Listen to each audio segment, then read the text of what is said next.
It's a great pleasure to be here, and it's a true privilege to have been selected as mayor of this great city by my colleagues on the City Council. It's a humbling yet inspiring experience to follow in the shoes and the footsteps of our beloved Mayor McBride. There went my shoe joke. Oh my gosh. She left some very stylish shoes to fill, but I'm excited to fill them. I'd like to recognize Joan for her more than 16 years of service and hard work to this community. I think this first few days has given me a new appreciation of how hard Joan worked. Joan advised me to embrace the idea of being a public servant. Today, it's my honor to stand before you and deliver the mayor's annual State of the City address. I want to thank each and every one of you for being a part of the business community in Kirkland. Our vision statement for Kirkland says that we are an attractive, vibrant, and inviting place to live and work. Without businesses like yours, that vision cannot happen. You provide the services that our residents want and need. You provide the jobs that allow them to buy their homes and raise their families. You generate revenues that keep our property taxes and utility taxes low and allow the city to invest in police officers and firefighters, in sidewalks and ball fields. The large and small businesses that you own or operate are critical to our quality of life and make Kirkland one of the most livable cities in America. On behalf of the City Council, I want to thank you for all that you do and assure you that this council is committed to helping you succeed. Confucius said, "Study the past if you would define the future." And William Shakespeare wrote in The Tempest that what is past is prologue. Therefore, before we look ahead, it's important to take a look back. 4 years ago was a time of challenge and uncertainty for the city. The previous council was often viewed as dysfunctional by our citizens. We were searching for a city manager for the first time in 12 years. The annexation of 31,000 new residents was a looming unknown. The Great Recession was deepening and city revenues plummeted. Garbage cans were removed from parks and restrooms near playgrounds were closed. Our streets were developing cracks and potholes. Totem Lake Boulevard was constantly underwater. An abandoned, weed-infested railroad track was an ugly barrier that split Kirkland in half. Businesses were closing and jobs were being lost. That was not the Kirkland that our citizens expect or deserve. And it was not the Kirkland that had been entrusted to us by the visionary councils, businesses, and residents that had come before. City leaders like Bill Woods, Nona Gantz, Santos Contreras, Al Locke, the names go on, built us all a green, beautiful city on the lake, a community of strong schools and safe streets, a community that had the courage to preserve a magical string of waterfront properties that have become the defining treasure and signature of this city. A community that by thoughtful planning had resisted, with all due respect to my colleagues in Bellevue, resisted the tall towers of Bellevue and grew gracefully while retaining a small town feel. The challenge faced by the new council in 2009, just 4 years ago, was how to protect and restore that legacy. This council met that challenge with decisive, responsive government. Our former deputy mayor and current council member, Doreen Marchioni, insisted that we reestablish professional behavior and collegiality and led us in the adoption of a code of ethics to guide the council and government. We hired an enthusiastic and talented new city manager, Mr. Triplett. Mr. Triplett reminded us that the best way to achieve goals is to set them. He helped the council establish an annual work program to ensure we spent our resources on what mattered. This work plan is at your place. If you get bored of my talk, you can refer to it as pictures. The city manager combined the very best of our stellar team at City Hall with talented new voices, known and respected in the region, some of them are in this room, to attack our work program. The council and staff became a dynamic team whose only goal was and is the well-being of the constituents that we all serve together. With relentless focus on the work plan, we successfully accomplished the largest single annexation in the history of this region. We leveraged our existing resources so that even as our population grew by 66%, we only increased our staff by 25%. We sharpened our pencils and made tough financial decisions. We cut budgets and we cut programs. Most difficult of all, we really laid off dedicated and loyal employees. Councilmember David Asher reminded us to create performance measures and to insist on accountability to our goals. We set aside millions of dollars to replenish depleted reserves. In the teeth of the recession, our strong financial stewardship achieved us the AAA credit rating that Kirkland retains to this day.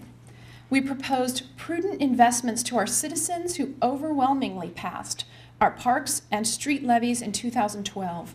Councilmember Jay Arnold worked as a citizen advocate for responsible investment in our parks and open spaces. The council authorized nearly $5 million in stormwater pipes and culverts, infrastructure to solve the flooding problem at Totem Lake. We spent another $5 million to purchase that rail line and turn it into the Cross Kirkland corridor that now connects all of Kirkland rather than divides it. We focused on jobs and development behind Mayor McBride, who proclaimed throughout this region that Kirkland was open for business. And decisive, responsive government is working. We are paving our streets. We are adding flashing beacons and building sidewalks throughout the city. We restored our parks and we're acquiring new ones. The economy is rebounding. Google is expanding in Kirkland, bringing another 1,000 high-tech jobs to our city. We have over 800,000 square feet of commercial development and 1,500 residential units in the permit pipeline right now. We're emerging from Shakespeare's Tempest. Decisive, responsive government that meets challenges and solves problems. That is what we've been for the past 4 years, and that is what we will continue to be for the next. Because of decisive, responsive government, the state of the city is poised. We are poised to come into our own as the 6th largest city in King County and the 13th largest city in Washington State. With renewed economic strength, we're poised to tackle the big issues and the big ideas. We're poised to be bold. We are poised to be a force to be reckoned with in this region, and we must seize the opportunities before us. So what are these opportunities? What choices do we face to protect and enhance our quality of life? Many of the big ideas can be found in the 2013-14 City Work Plan. We must remain fiscally disciplined even as revenues rebound. In 2022, we will lose almost $3.5 million annually as the state sales tax credit that made our annexation possible expires. To balance our budget and to retain the essential AAA credit rating, we must prepare for this lost revenue. We must partner with our employees to keep the cost of government sustainable, and we must forego the temptation of nice-to-have programs today and set aside revenues so that we can provide the essential services tomorrow. But saving money will not be enough. We need to keep growing our economy as well. We must complete our development services plan and simplify our zoning code to keep our businesses thriving. We must make Park Place happen, and we must redevelop the Totem Lake Mall. Councilmember Toby Nixon keeps us on task as we work to complete our public safety building and to implement our fire strategic plan, which will keep our citizens safe. We must find a way to replace the Juanita Aquatic Center when it closes in 2017. Deputy Mayor Penny Sweet has consistently stated that our responsibility as a city with nearly 10 miles, 9.5 miles of shoreline cannot be without a pool that teaches our children to swim, allows our students to compete, and keeps our seniors fit. We must use our parks and road levies to re-energize our neighborhoods And we should help our neighborhood organizations to achieve more. They can be the connectors and creators of community. They can be the structure by which we watch out for our children and watch over our seniors. One of the best ways we can improve our neighborhoods is to complete the interim trail and the master plan for the Cross-Kirkland corridor that connects our city. Probably our biggest task is to cease worrying about the future and to start preparing for it. We will do this as we update our comprehensive plan and create a vision for the city in the year 2035. Many of you in this room have already helped us define that vision, excuse me. Here's another invitation. There's a postcard on your place. This is another invitation. We want you to be a part of this conversation. We need your voices in this conversation. So far, we've heard from hundreds of residents and businesses throughout the city, and the vision is remarkably similar, whether you're from Bridal Trails or Finn Hill, from Moss Bay or Kingsgate. Our citizens use these words to define the Kirkland of our future: livable, walkable, green, and vibrant. They expect us to adopt a comprehensive plan and a transportation master plan that will deliver that vision. This city council intends to do just that, but doing so will require courageous choices in the best interests of our city. It will require us to communicate honestly and openly with our citizens. It will require us to listen. It will require us to welcome the new jobs and housing that the Growth Management Act assigns to Kirkland. We welcome them, not simply because the law says we must, but because doing so stops sprawl and protects our region's precious farms and forests, our streams and our salmon. Welcoming growth also brings the goods and services that we want in our own city and means that we don't have to drive to Woodinville or, due respect, Bellevue to buy what we need. We can welcome this growth while protecting our single-family neighborhoods and our environment. To accomplish this, we must accept density and channel this growth into our multifamily zones, into our business districts, and into Totem Lake. In her final council meeting, Mayor McBride encouraged us to remember that every citizen is essential. She was right. It's often said that the measure of a great society is how it treats those who struggle the most. We must also plan for those who are less fortunate and who are not participating in the prosperity of the East Side. No child should be hungry in Kirkland, and no adult should be homeless. Yet, these problems exist. But with decisive and responsive government, Kirkland can partner with organizations like HopeLink, KIF, and Nourishing Networks to help solve them. Councilmember Shelley Kloba urges us that we must remain a just and compassionate city. As we dream big about our future, we must also stay grounded in the present. Even as we focus on Totem Lake as the city's economic heart, we must never lose sight of its downtown, which embodies its soul. Our incredible parks, galleries, and restaurants are wasted if businesses cannot hang out a sign to attract their customers and their customers can't find a parking space. We will take steps to fix these problems. In 2014, the City Council will evaluate and implement concrete actions to make a more effective use of the current spaces and to increase the number of publicly available parking spaces in and around the downtown core. And as Kirkland plans to build things like streets, parks, shops, and housing, and pools, we must remember that our primary job is to serve people.